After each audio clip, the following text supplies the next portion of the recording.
before we get down to it, a quick reminder that if you want things in your inbox, we'll put things in your inbox with the Hump Day News newsletter. It's a regular wrap-up of coverage past and content to come, with links, tips, taters, and tots served up fresh, nice, and hot. And if you're subscribed to the newsletter but not signed up for the Backyard, shame on you. The Backyard is a members-only area at Hump Day News where you'll find all that's best and bizarre at HDN. We've got Mapley Power Rankings, letters from the editor, our incel advice column, and more. Sign up at the Hump Day News to log in and enjoy. In this episode, we welcome Ted Chase, editor at QRO Magazine. This is one of 4 episodes that he'll be contributing to at our Humpcast, so please have a listen. All right, we welcome to the Humpcast Ted Chase. He's a writer, photographer, editor, and impresario at QRO Magazine, based in New York City. He's a music maven who fills his days investigating the depths of the sights. All right, so Ted, we're rolling on. Thank you for staying with us. I'm going to offer one of my best of albums for 2022, and I'm going to name the band Twen and their LP One Stop Shop. So here's the tagline. In 10 tracks, Twen charts a course across the sound waves of transatlantic pop on their second LP, One Stop Shop. And I was very excited to hear that, or see that another QRO contributor had named this album for their own end of year list. What was the name of that contributor? Agme. Forgive this because I've only ever dealt with them on email. AMG. AM. The name is spelled, so I might. All right, I'll find it and put it in the show notes. But I followed his account on Instagram. Also, I think it might be a woman. Okay, I followed her account. On Instagram because I like her taste. And I thought I was doing like a deep dive here with Twen. So it was cool to see someone else echo it. They're as far as I know, a New England band, sort of grew up playing music in a lot of the members grew up playing music in the Boston area punk scene. But I think they sort of went their separate ways, but also evolved as musicians into more of a Britpop sound, if that makes sense, and not Britpop, from we're not talking Beatles or anything. We're more talking the Oasis era. So it was very much a kind of vintage sound, a little bit of nostalgia, but just done so well and in such a wonderful, warm album to listen to. That despite not really being a fan of that type of music when I heard it the first time around, I really enjoyed their album One Stop Shop, hearing it in 2022.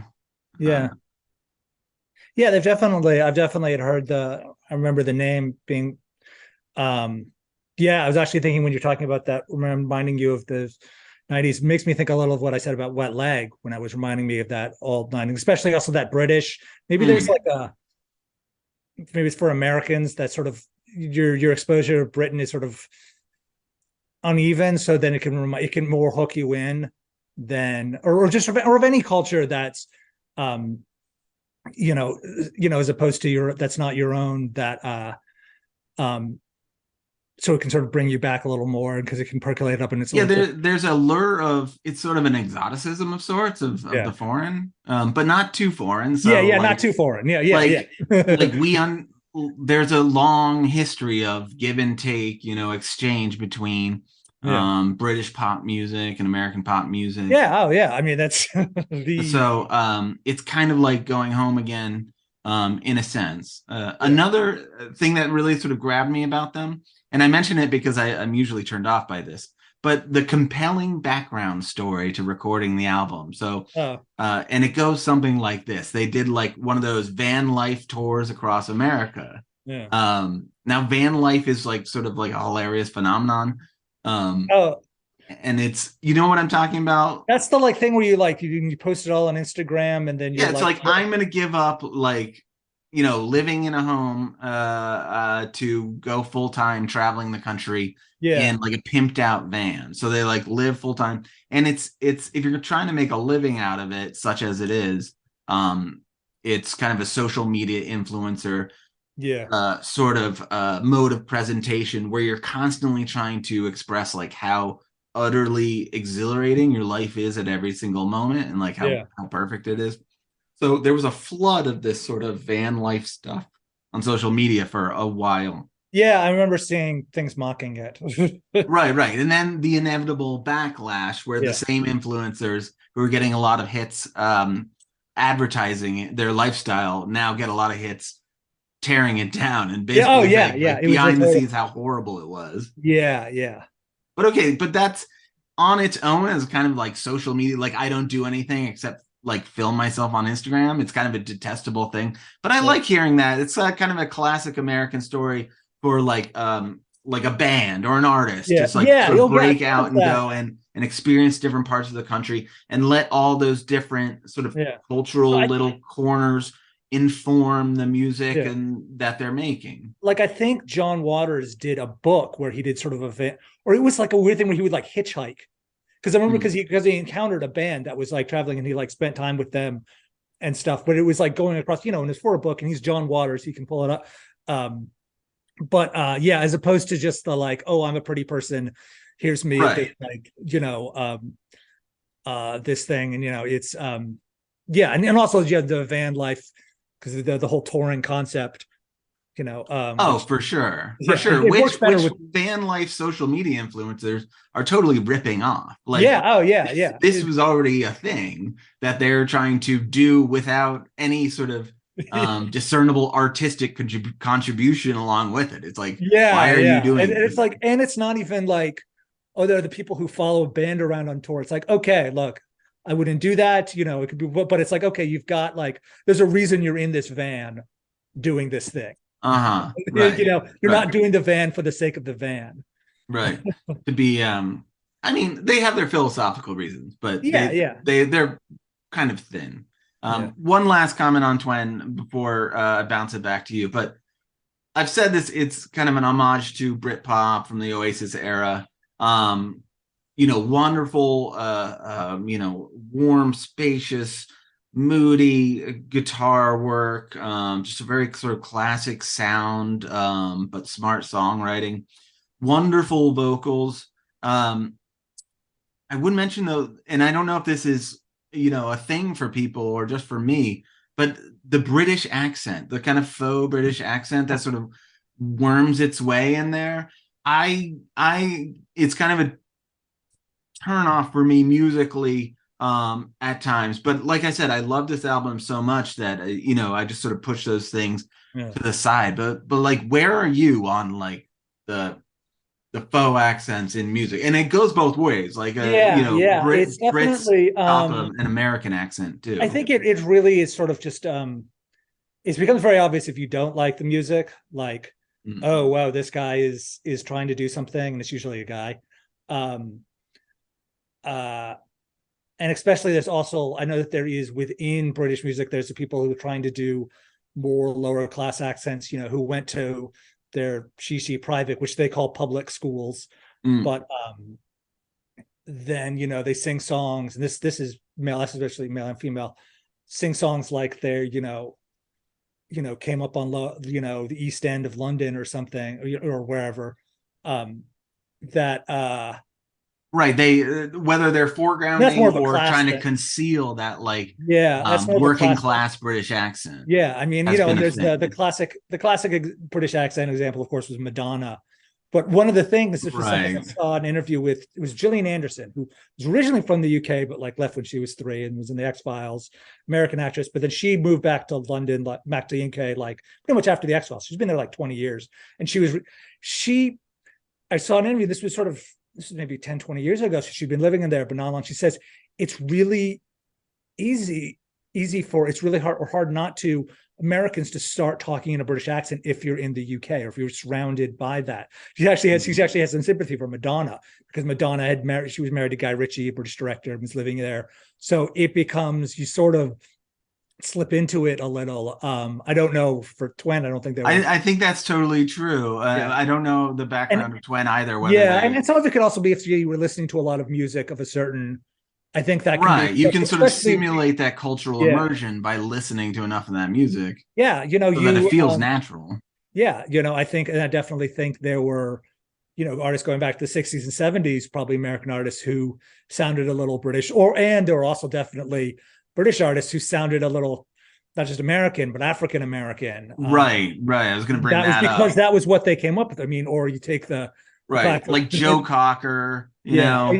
Yeah, or you take the classic example of Elvis, who was into black music, and then there was the whole thing. He was a white guy who sounded, I mean, that's a whole the imposter syndrome is. But it's also if that's the music you hear, maybe that's the music, that's how you sing or that's how you do certain other things, and and how your voice comes around in because then it's also sometimes people can also just. It's weird because you're sometimes sort of highlighted, or like when you sing along, like there are a lot of bands I love from north of England or Scotland, and like their accents are great, but then but then I almost feel like, are they heightening their accents, or are you like sometimes, if they want to make a point of distinguishing themselves, and sometimes it can be like they wrote those songs, sitting at home before they started touring a lot, and now it's maybe they don't, their regular if they're talking to you accent isn't as strong. They're talking to, especially if they're in America talking to Americans, but then when they go on their songs, they go back into what they did when they were sitting in the studio, in, deep Scotland. They're gonna do it sort of that way. It's I mean, it's also the thing. It's also the thing with maybe adopting a British or American accent is that doesn't as much have to deal with, it's not that's a lateral move in terms of like, it's not like adopting like another. A minority, white person adopting a black accent or a rich person adopting a poor accent or vice versa. That it's a lateral move, you say? Well, no, just in terms of like. I see. Okay, just culture to culture rather than like class to class within a society. Or it's like if you have like a Canadian, it's like it's like moving to, it's less fraught in that sense. And there's probably so much of this controversy like that we miss as sort of American music listeners in Britpop, this kind of tug of war between the different like classes and how those accents show up. Their accent. I mean, it's not as huge as it used to be, like, because it goes back centuries and centuries. I mean, if that the accents are being because of the BBC, and it's sort of, though there were, in America, they certainly probably had people who sounded from a certain region and they weren't from that region, or the way the regional accents in America have have lessened, but there's definitely certainly artists who have they say like, oh no, they really especially they went to the private school, right, the rich kid school. Not that we need to get into it, but there was a whole thing between, what was it, Pulp and Blur, and that was kind of was it Oasis? I think that was a thing, and like, all right, let's not even get into that. All right, I'm bouncing it back to you. Okay, well, there's one band that I remember because I just sort of had heard of but had never listened to, and then I want to give credit to their major label Warner Brothers for at least promoting it to me as a publicist. I think maybe it was because they were in my wheelhouse as a sort of a gang of youths. They're from, actually, speaking of sort of transatlantic stuff, they're originally from Australia. But they moved to London, and then the frontman, the singer, is named David Lauepe. I don't know, because I think his father passed away, and his father was Maori, New Zealander. So it was and their album Angel in Real Time, that was sort of, he channeled sort of a lot of the grief about that, and to that, and it was this band that. And it was a real revelation. And this is not like their first record or something. They've been around. I think maybe them moving to London, they're getting more, maybe they were big in the Australian market. That can be a harder market to, sort of, but then moving to London, sort of hooking into the British music press in the way British music can get bigger in America than, say, Australian music, because Uh-huh. there's a decades and decades long pipeline. Um, it was really good, and it was really, I mean, it was definitely very emotional, but both having like real hope and um, real heartbreak, but also real hope. And just, but also sort of, there were catchy, memorable songs. It's sort of a band. Sometimes there are these bands where it's like, okay, they're not, Spoon or Death Cab that you've been listening to for decades, put out lots of things, and they're not Wet Leg or something where, they're brand new, but they would put on a few, especially this is true in indie music, in sort of more alt music, where they put out, they're like in their third or fourth record. And so they put out Mm-hmm. stuff, but you've never keyed into them. And you sort of felt like, okay, I missed when they first got big. And like, they're not like the band that like, oh, you have to know, Mm-hmm. they're not a band that like all the bands you like cite or something like that, or like, Right. but like, They're you're not like, like canonized. yeah, they're not, but yes, canonized. Yeah. Um, but so you're sort of like, am I gonna, and you're like, and if you've listened to enough music, you're sort of like, do I need another band? And Mm. you're like, okay, they're doing their thing. But it's Well, the answer is probably yes with you, Ted. You do yes, need another band. yes. And let me say, there's no bad time to get into a band, whether it's beginning, middle, or end of Yeah, their that's career. true. That is true. There's definitely, I mean, it's the one thing it's funny to say about this that I've learned, though you will find that your favorite album is the first album you hear by a band, whenever that is in their career. That could be, what, not just like, oh, it's their early album or their big hit record. It could be, yeah, like this Gang of Youths or there's other bands where, they consistently sort of make records, but it's like, oh, you discovered the record that you discovered. And that's like, there's a band, Chicago sort of post-rock band, the Sea and Cake, who I heard about them in the like fourth or fifth record. And I just love that record. And it's like, there are other records I like them. I'm always like, it's not as good as this record. Everybody. It's Mhm. but yeah, because it can be like, you can discover bands and you don't have to necessarily discover Let them. me let me use that as a jumping off point then to introduce my last offering here, because it's a band that I think is on its fifth, sixth, seventh release. Horse Lords. It's a band out of Baltimore, Horse Lords, and their album in 2022 was Comradely Objects, which I just love as a album name, Comradely Objects.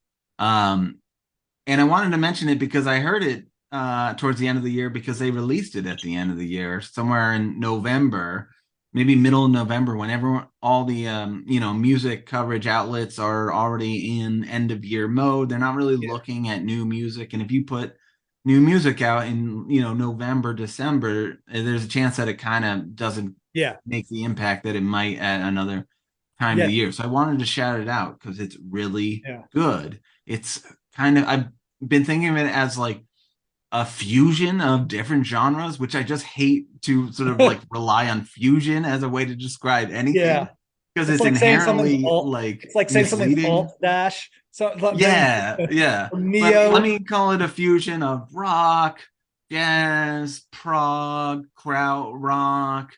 A Yeah, lot of different things are going on here, like electronic music.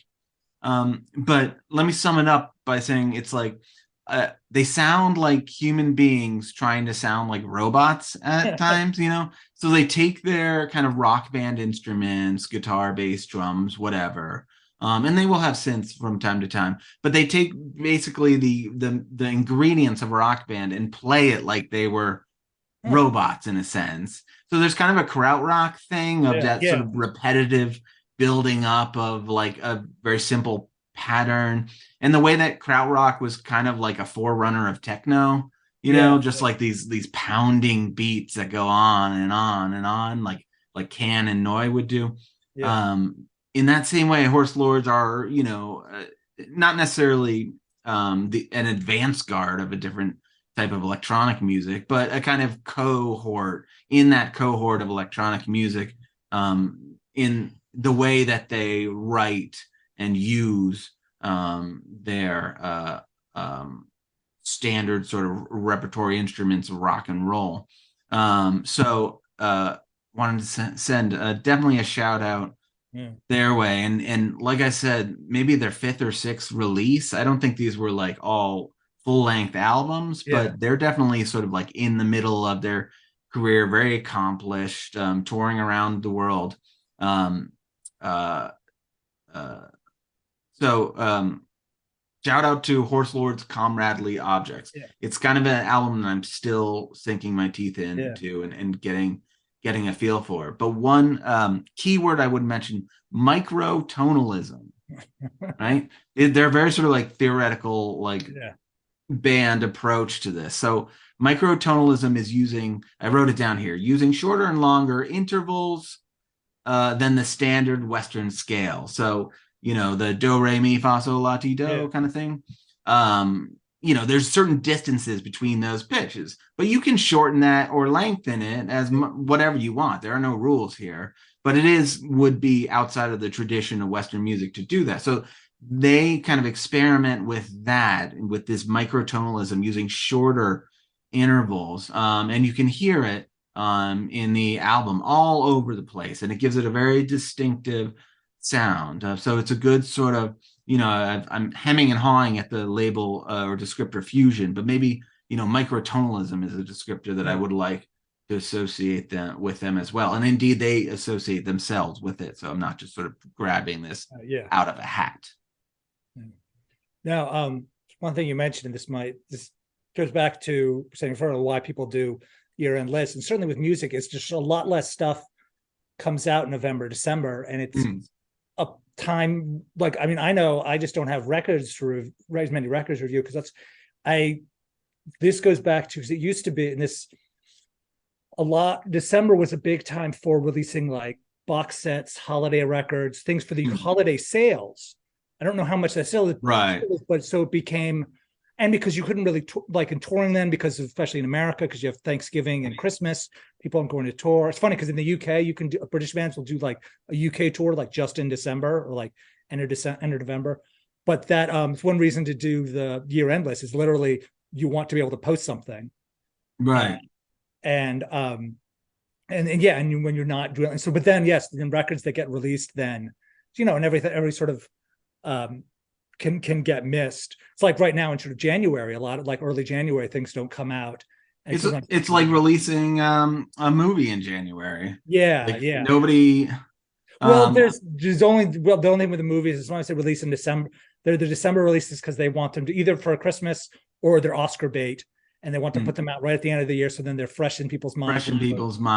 I mean, January is a big dumping ground, I think, also for movies. Weird. January is, it's sort of, especially when you're later, like because they're the movies that came out like right at the end of December, or they like put them out in New York and LA like the weekend before New Year's, and then it's released like so they try to do it as late as possible so they can get Oscar consideration. Yeah, and it's because then sometimes you'll see the Golden Globes will nominate things that aren't even out when they're nominated. They haven't even come out yet because they're so like Oscar buzz. They were like, oh, done for Oscar buzz, and because that's to try to, and then and you want to talk but so Horse Lords could have been more strategic with their timing, but I also respect just putting music out when you're ready to put it out, and there's a little something to zigging when everyone else is zags. Yeah, and sometimes it can also be okay. Then other people aren't, then you don't necessarily have. I imagine that their fans are not like they're not being overwhelmed by holiday releases or whatever. No, they don't care. Yeah. I think their fans are people that listen to weird like krautrock experimental music that are psyched for it whenever it comes out. All right. Do you have any more on your list for? No, there was one I was just going to mention. It's was the return of the Yeah Yeahs, who were, I mean, they were, in that early aughts rock. They're huge. Strokes. There was that New York. It is that movie.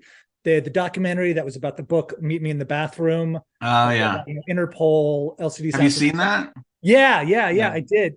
I mean, I even did a review of it. It's I'm not. I'll check out that review. I'm not really nostalgic about that period.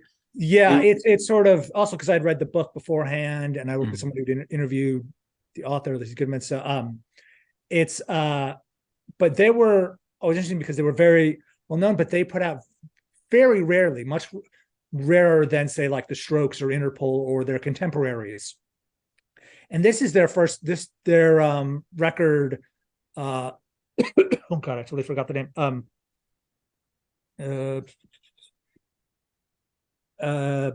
Cool It Down. Yeah. I remember when that's their first record in like 9 years or something. And they hadn't toured, and they have these songs, and it's a great record, except it's like 30 minutes long, Mm. or like 33 minutes long. And it was just like, oh, I've been waiting like a decade to hear a new album by Yeah. you guys. Like, and it's like, I get that I Well, mean, that's okay. I Well, mean, do it's you okay. really? I get the whole things, but it's still like, I get the whole artistic elements of it. And yeah, you don't have to rate like album of these things, but it was just like, it's 8 songs, pound for pound. It's absolutely great, but it was just, I couldn't help but feeling it left. When you say leave you wanting more, but really leaving you want like, Yeah. Like you're, you want a little leaving, you wanting more, but this yeah, it actually felt like a little yeah, puncture. yeah. There's a degree of how much more if it had been, 10 songs, you would have been certainly still would have been like, oh, I want more. If it'd been Yeah. 40 minutes, you would have been like, in sort of a better, and it's just the amount of time it took, time between things. Well, And it's not like they were like in the studio for the whole time, no, like no, no, but it's just, penning. they were no, but it's also this that they were not touring, doing anything for a very long time. And I think the last time they toured, it was the anniversary of their breakthrough record. So it was a particularly long time since a new record. And So, I mean, in summary, Ted, yeahs, lazy bastards. Get to work. yeah, yeah. Get to I work. and I especially direct this mostly at mostly focused on their drummer Brian Chase, because we're clearly related. The Chase brother, Yeah, Chase brother in arms. yeah. That it's just also because he's the one that no one ever, because they're talking a trio, and he's the one that no one ever. He's the drummer, so he's the one that, Yeah, and Karen O, singer, very Mike Zinner, great guitarist, like, and they're sort of very noticeable. right. He's the Murph. Yeah, yeah, he's the Murph, and so I feel like people don't pay attention to him enough. All right, Ted, we're at less than a minute. Okay, yeah, Um, we don't need to go anymore. all right. I want to thank you for joining Humpcast on our inaugural effort as a kind of collaboration. I hope to have you back again to talk more music at another time. Sure. Thanks for joining. Visit us at the site at humpday.news for good junk in art, politics, sports, and culture. Follow us on our socials, subscribe to the newsletter, sign up for the backyard, and for the love of God, remember, every day is hump day.